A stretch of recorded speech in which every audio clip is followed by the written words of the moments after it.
بسم الله الرحمن الرحيم.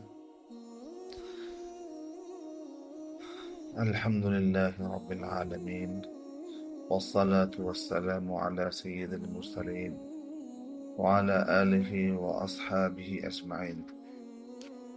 أما بعد، أعوذ بالله من الشيطان الرجيم. بسم الله الرحمن الرحيم. وله الكبرياء في السماوات والأرض وهو العزيز الحكيم.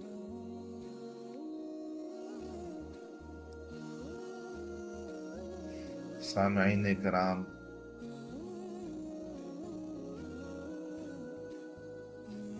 آج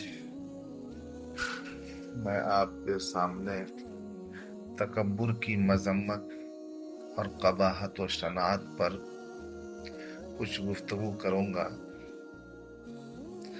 کہ انسان کے لیے تکبر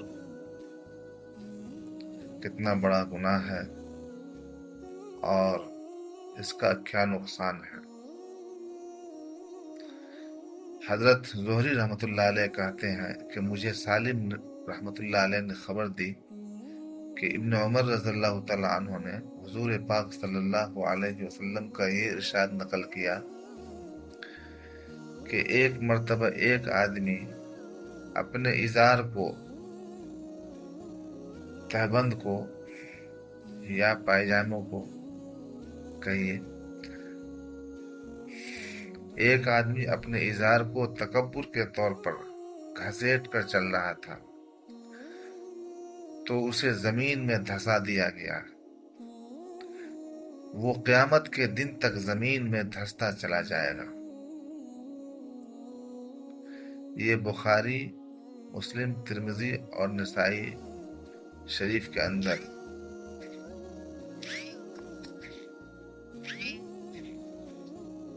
موجود ہے یہ حدیث پاک۔ یہ تکبر کرنے والوں کے لیے کتنی بڑی وعید ہے۔ اللہ تبارک و تعالی ہم سبوں کی حفاظت فرمائے۔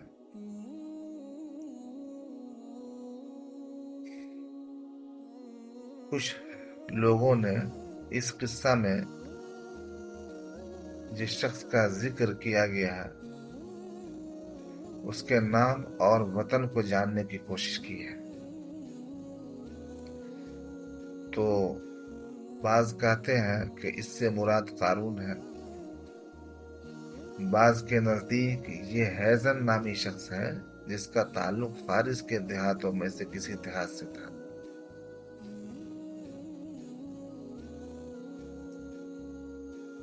ان اقوال کے قائلین نے اپنے اقوال کو ایسی مرویات کی طرف منسوب کیا جنہیں علماء نے ضعیف قرار دیا۔ اس جیسی حالت میں زیادہ بہتر بات یہ ہے کہ حدیث میں ذکر کردہ حد پر اکتفا کیا جائے اور اس چیز میں غور و فکر نہ کیا جائے جس کے بارے میں سکوت کو حکمت خیال کیا گیا، اس لیے کہ اگر اس میں کوئی فائدہ ہوتا تو سنت میں اس کا تذکرہ ضرور کیا جاتا۔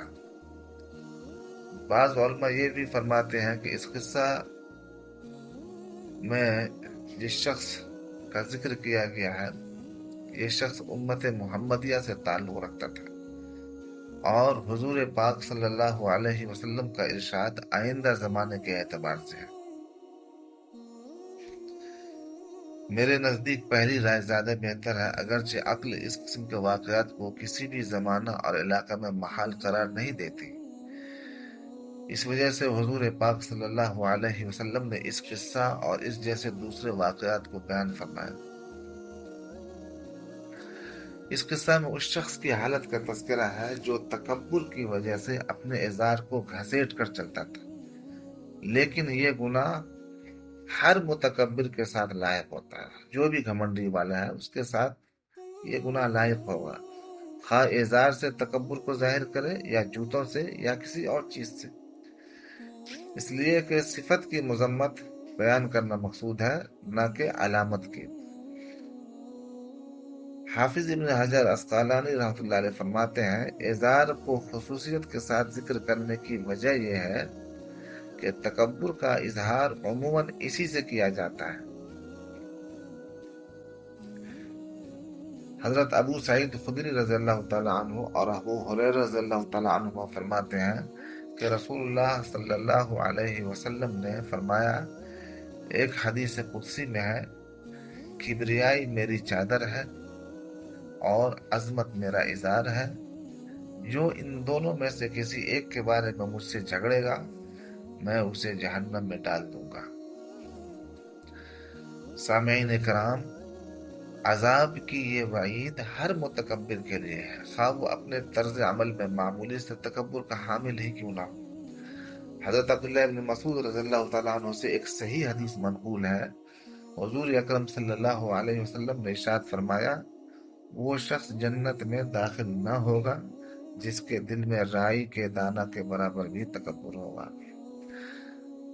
تکبر کی سب سے بڑی خرابی یہ ہے کہ متکبر شخص خود کو بہترین اور غیر کو حقیر ترین سمجھتا ہے، اور خود کو بڑا سمجھنے کی وجہ سے کسی کی نصیحت کو قبول نہیں کرتا، اور جو اپنے لیے پسند کرتا ہے وہ کسی کے لیے پسند نہیں کرتا۔ اس کے ان اعمال کی وجہ سے لوگوں کے دلوں میں اس کی نفرت اور ناپسندیدگی جنم لیتی ہے۔ اس صورتحال میں متکبر شخص اپنے لیے اور اپنے ارد گرد کے لوگوں کے لیے بے خبر بن جاتا ہے، بے خیر بن جاتا ہے۔ اسی وجہ سے اسلام نے تکبر کی مختلف صورتوں اور تمام علامات اور مظاہر سے روکا اور اس کو اختیار کرنے پر سخت وعید فرمائی، اگرچہ تھوڑا سا تکبر ہی کیوں نہ ہو۔ اس قصے میں تکبر کی ایک علامت کی مذمت بیان کی گئی ہے، اور وہ علامت تکبر، خود پسندی اور منافرت کی بنیاد پر ازار کو گھسیٹنا ہے۔ حدیث پاک میں بتایا گیا کہ اس قسم کے تصرفات اور اعمال زمین میں دھسائے جانے کا باعث بن سکتے ہیں۔ لباس کے اندر تکبر کے اظہار کی حرمت کی تائید اور تاکید کے طور پر اس قصہ کی طرح ایک اور جگہ حضور پاک صلی اللہ علیہ وسلم نے ارشاد فرمایا، جو شخص تکبر کی وجہ سے اپنے کپڑے کو گھسیٹے گا اللہ تعالیٰ قیامت کے دن اسے نظر رحمت سے نہ دیکھیں گے۔ ایک حدیث میں فرمایا کہ جو شخص اپنے ازار کو گھسیٹ کر چلے اور اس سے اس کا مقصد تکبر ہو تو اللہ تعالیٰ اس شخص کو قیامت کے دن نظر رحمت سے نہیں دیکھیں گے۔ حضرات کرام قدر، اگر مسلمان کا دل تکبر، اکڑپن اور خود پسندی کی نیت سے خالی ہو تو اس کا کپڑے کو لٹکانا تکبر کی حدود سے خارج ہوگا، لیکن متکبرین کے ساتھ تشبہ کی وجہ سے مکروہ ضرور ہے۔ اس بات کی تائید حضرت سالم ابن عبداللہ کے اپنے والد سے نقل کردہ ایک صحیح حدیث سے ہوتی ہے۔ حضور اکرم صلی اللہ علیہ وسلم نے فرمایا، جو شخص اپنے کپڑے کو تکبر کی وجہ سے گھسیٹ کر چلے گا اللہ تعالیٰ قیامت کے دن اسے نظر رحمت سے نہ دیکھیں گے۔ یہ سن کر حضرت ابو بکر رضی اللہ تعالیٰ عنہ نے عرض کیا، یا رسول اللہ، میرے ازار کا ایک حصہ نیچے لٹک جاتا ہے لیکن میں اسے اوپر کر لیتا ہوں۔ حضور پاک صلی اللہ علیہ وسلم نے فرمایا، تو ان لوگوں میں سے نہیں ہے جو یہ عمل تکبر کی وجہ سے کرتے ہیں۔ علماء کرام نے ان روایات کو جن میں شلوار ٹخنوں سے نیچے کرنے پر وعید کا تذکرہ ہے اس معنی پر محمول کیا ہے کہ اگر کوئی شخص بطور تکبر کے ایسا کرے لیکن اگر اس کی نیت تکبر کی نہ ہو تو یہ محض مکروہ ہوگا۔ تو یہ بات بھی ذہن نشی رہے کہ ازار کے لٹکانے کی ممانعت سے عورتوں کو مستثنی قرار دیا گیا۔ اس کی دلیل حضور پاک صلی اللہ علیہ وسلم کا ارشاد مبارک ہے۔ حضرت ام سلمہ رضی اللہ تعالی عنہا نے حضور پاک صلی اللہ علیہ وسلم سے سوال کیا کہ عورتیں اپنے دامن کا کیا کریں؟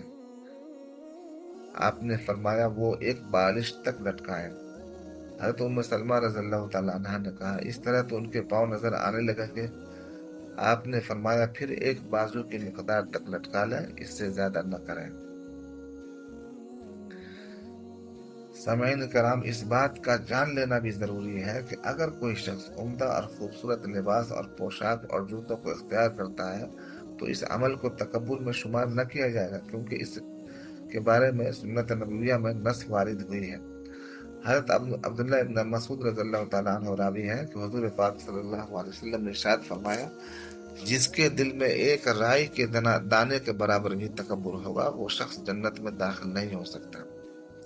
ایک آدمی نے عرض کیا، انسان چاہتا ہے کہ اس کے کپڑے خوبصورت ہوں اور اس کے جوتے بھی خوبصورت ہوں۔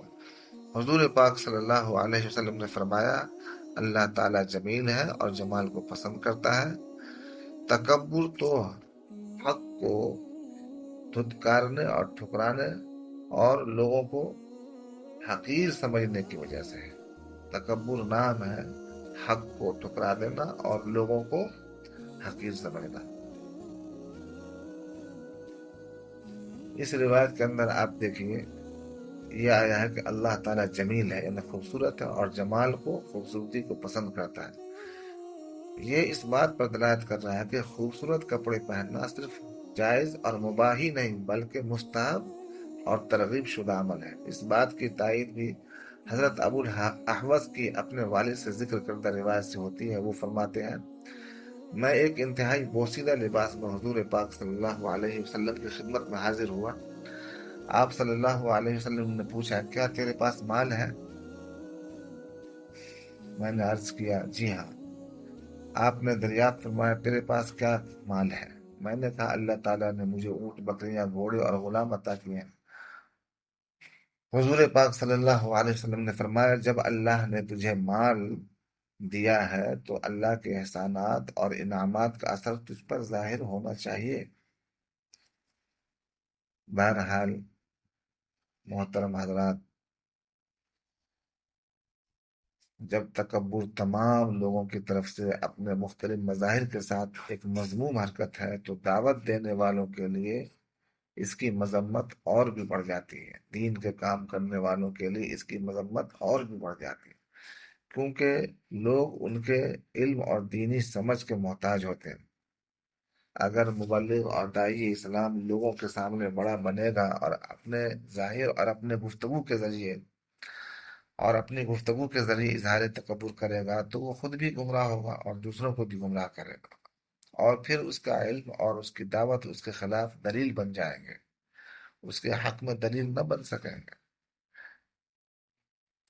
اس لیے یہ بات بہت ضروری ہے کہ دعوت دینے والے اپنے ظاہر اور اپنی گفتگو میں تواضع اور عاجزی کے آداب کو اختیار کریں، اور حقیقی تواضع کو اختیار کریں، تاکہ لوگوں کے دلوں میں ان کی محبت پیدا ہو، جس کے نتیجے میں دائی حضرات کی دعوت ثمر آور ہو سکے، کامیاب ہو سکے۔